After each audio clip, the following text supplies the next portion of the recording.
Welcome to this series on the basics of vibrational spectroscopy. Today we're going to be talking about the methyl group vibrations. Give us a like, a subscribe, and also hit the bell because we're going to be doing several different functional groups and you don't want to miss one of those. So let's get started. So the methyl group hydrogen locations, if we're going to locate any atom in space, we need three variables. Typically, you grew up thinking in terms of X, Y, and Z, but in terms of a molecule, we typically use the internal degrees of freedom or internal variables. So in this case, we have the bond length. In this case, the bond length of the hydrogen labeled 3 from the carbon atom labeled 1. So we'll call that R3 for the bond length for atom 3.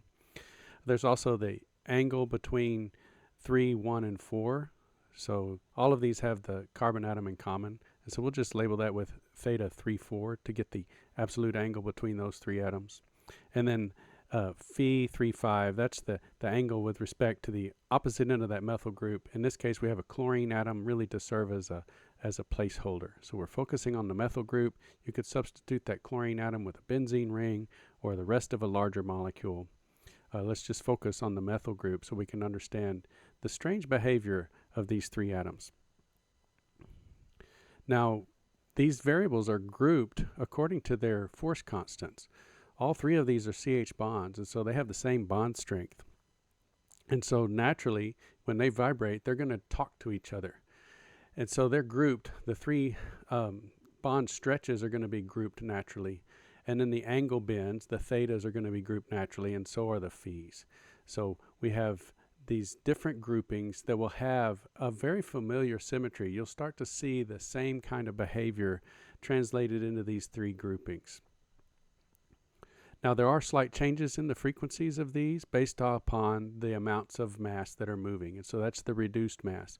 Now you may be familiar with the reduced mass in terms of a diatomic, where it's M1, M2 over M1 plus M2.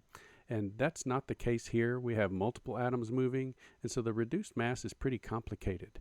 There are ways to calculate it in a symmetric molecule like this, but we're going to use Gaussian to calculate all those reduced masses, so it's really not something that we're worried about. We're just going to try to understand the motions of the methyl group. So let's start with the one that is the easiest to understand, and that is the stretching vibration. So in this case, we have the local symmetry coupled together to produce symmetry adapted linear combinations of these three variables, the bond stretches. Now, think about all the ways you could combine these stretches.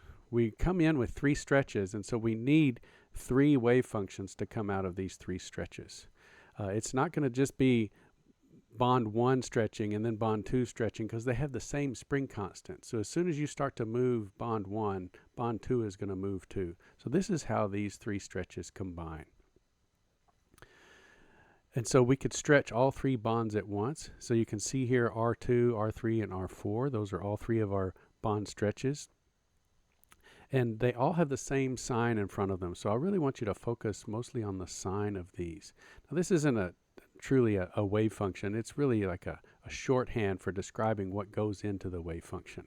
There's normalization constants and so on. We're not going to fool with all of that. We're just going to look at what's happening in the molecule. These bonds are stretching, and they're all stretching at once. So up here we have all three of these bonds stretching together in phase with each other and compressing together. So that's wave function 1.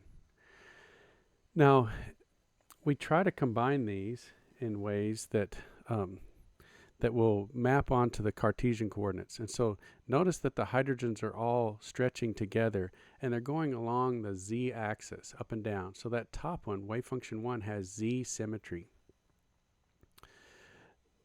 We could also combine these to where this bond 2 stretches twice as much as 3 and 4. So that's what this 2 represents. So we're using bond 2 essentially twice. We're getting 2 stretches out of bond number 2, and it's in opposite direction of bond 3 and 4. So those are compressing when bond 2 stretches, and they're stretching when bond 2 compresses. And that is along the y direction. You can see that in this little diagram here. So the y direction is here. This would be bond 2. It's stretching in the y direction while these two compress. And so the hydrogen component is moving left and right in the y direction. Now, if we have a y direction, we also have to have an x direction. And so that's where we don't use bond 2 at all.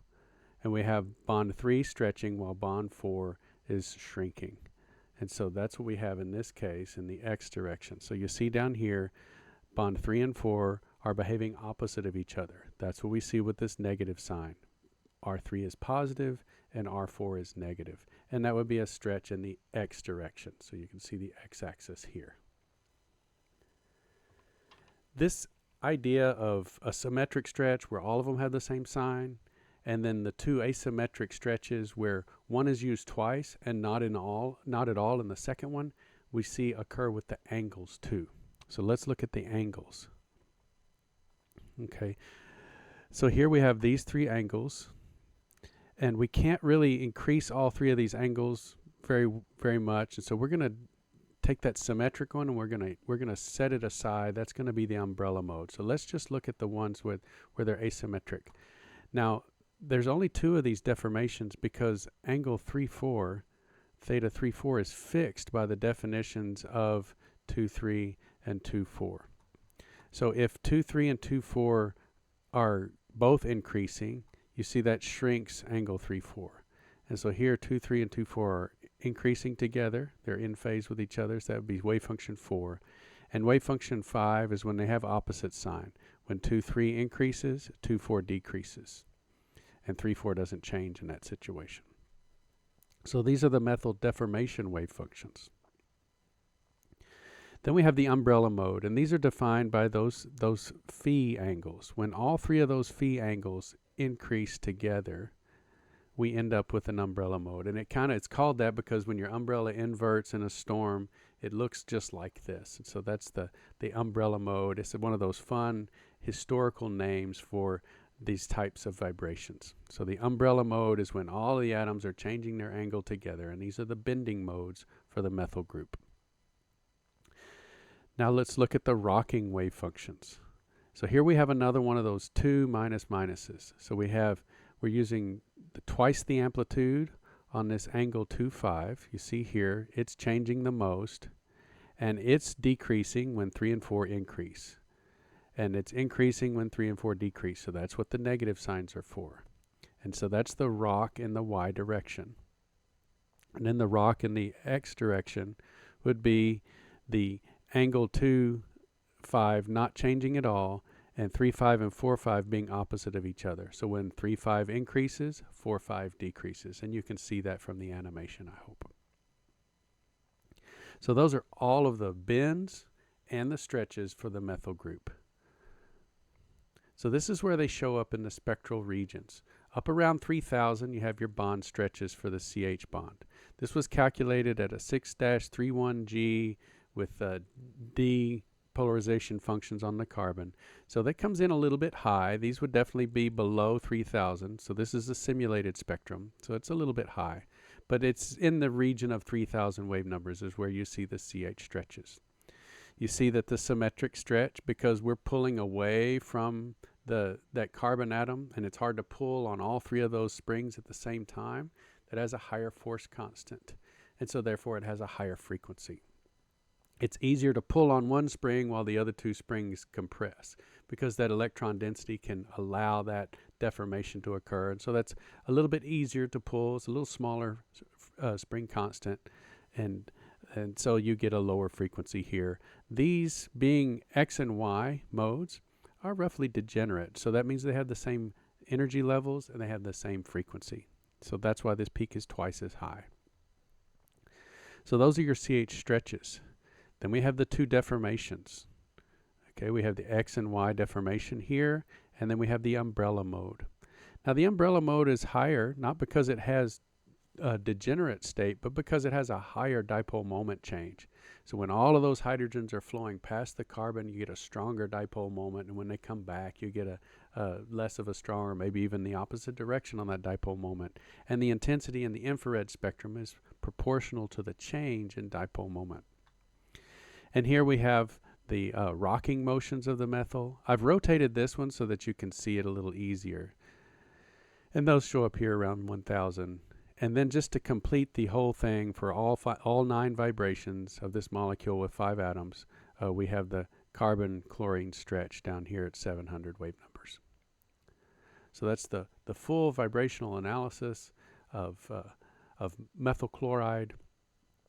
And hopefully this helps you understand the deformation modes and their names. So we have deformations, umbrella modes, and rocks and stretches.